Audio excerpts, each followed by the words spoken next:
ओम नमः शिवाय। जय माता की। नमस्कार दोस्तों। एक बार भगवान शिव ने पार्वती जी को उनकी पूर्व जन्म की याद दिलाने के लिए तीज की कथा सुनाई थी। श्री भोले शंकर बोले, हे गौरी, पर्वतराज हिमालय पर स्थित गंगा के तट पर तुमने अपनी बाल्यावस्था में 12 वर्षों तक अधोमुखी होकर घोर तप किया था। इतनी अवधि तुमने अन्न न खाकर पेड़ों के सूखे पत्ते चबाकर व्यतीत किए। माँ की विकराल शीतलता में तुमने निरंतर जल में प्रवेश करके तप किया। वैशाख की जला देने वाली गर्मी में तुमने पंचाग्नि से शरीर को तपाया। श्रावण की मूसलाधार वर्षा में खुले आसमान के नीचे बिना अन्न जल ग्रहण किए समय व्यतीत किए। तुम्हारे पिता तुम्हारी कष्ट साधना तपस्या को देखकर बड़े दुखी होते थे। उन्हें बड़ा क्लेश होता था। तब एक दिन तुम्हारी तपस्या तथा पिता के क्लेश को देखकर नारद जी तुम्हारे घर पधारे। तुम्हारे पिता ने हृदय से अति सत्कार करके उनके आने का कारण पूछा। नारद जी ने कहा, गिरिराज, मैं भगवान विष्णु के भेजने पर यहाँ उपस्थित हुआ हूँ। आपकी कन्या ने बड़ा कठोर तप किया है। इससे प्रसन्न होकर वे आपकी सुपुत्री से विवाह करना चाहते हैं।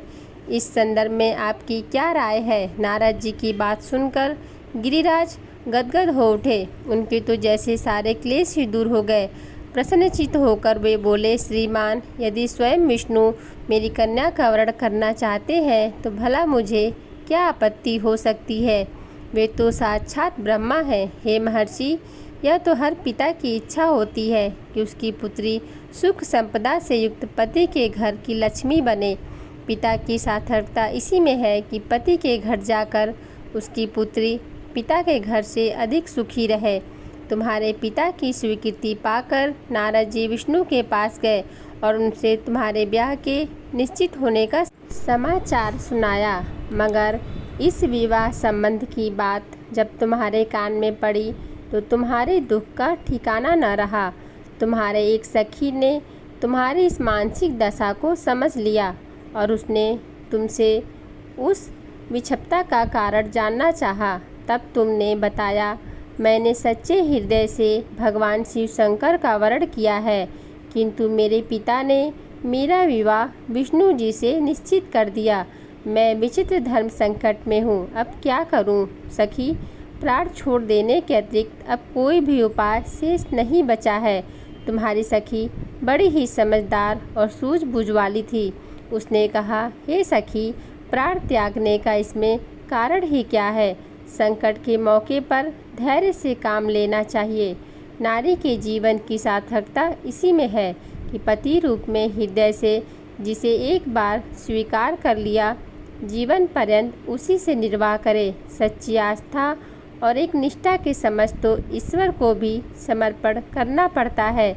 मैं तुम्हें घनघोर जंगल में ले चलती हूँ, जो साधना स्थली भी हो और जहाँ तुम्हारे पिता तुम्हें खोज भी न पाए। वहाँ तुम साधना में लीन हो जाना। मुझे विश्वास है कि ईश्वर अवश्य ही तुम्हारी सहायता करेंगे। तुमने ऐसा ही किया। तुम्हारे पिता तुम्हें घर पर न पाकर बड़े दुखी तथा चिंतित हुए। वे सोचने लगे कि तुम जाने कहाँ चली गई। मैं विष्णु जी से उसका विवाह करने का प्रण कर चुका हूँ।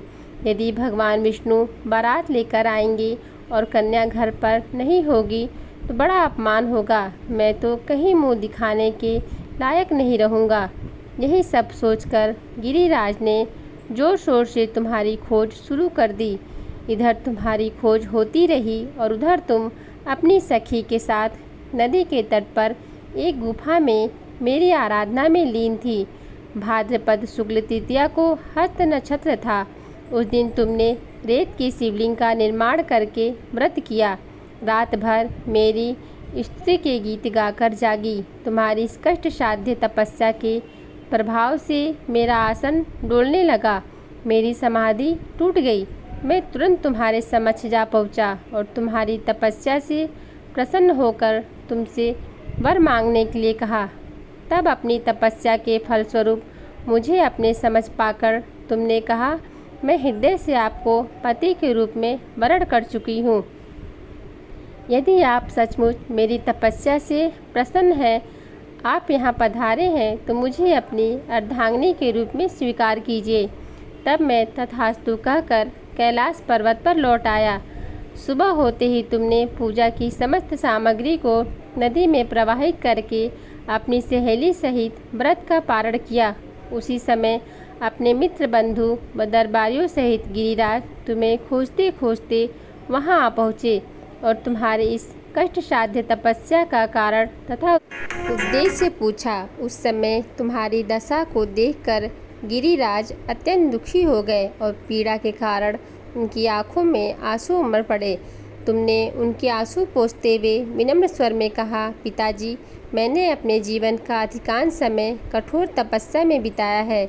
मेरी इस तपस्या का उद्देश्य केवल यही था कि मैं महादेव को पति के रूप में पाना चाहती थी। आज मैं अपनी तपस्या की कसौटी पर खरी उतर चुकी हूँ। आप क्योंकि विष्णु जी से मेरा विवाह करने का निर्णय ले चुके थे, इसलिए मैं अपने आराध्य की खोज में घर छोड़कर चली आई।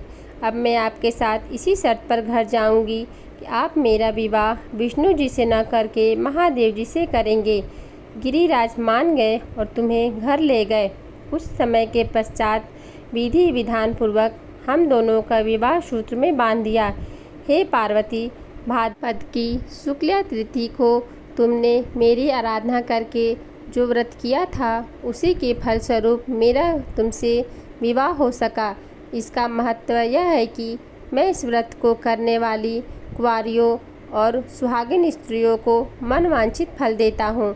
इसलिए सौभाग्य की इच्छा करने वाली प्रत्येक युवती को यह व्रत पूरी एक निष्ठा तथा आस्था से करना चाहिए। धन्यवाद। अगर आपको हमारी ये वीडियो अच्छी लगी हो तो हमारे चैनल को लाइक करें और सब्सक्राइब करें।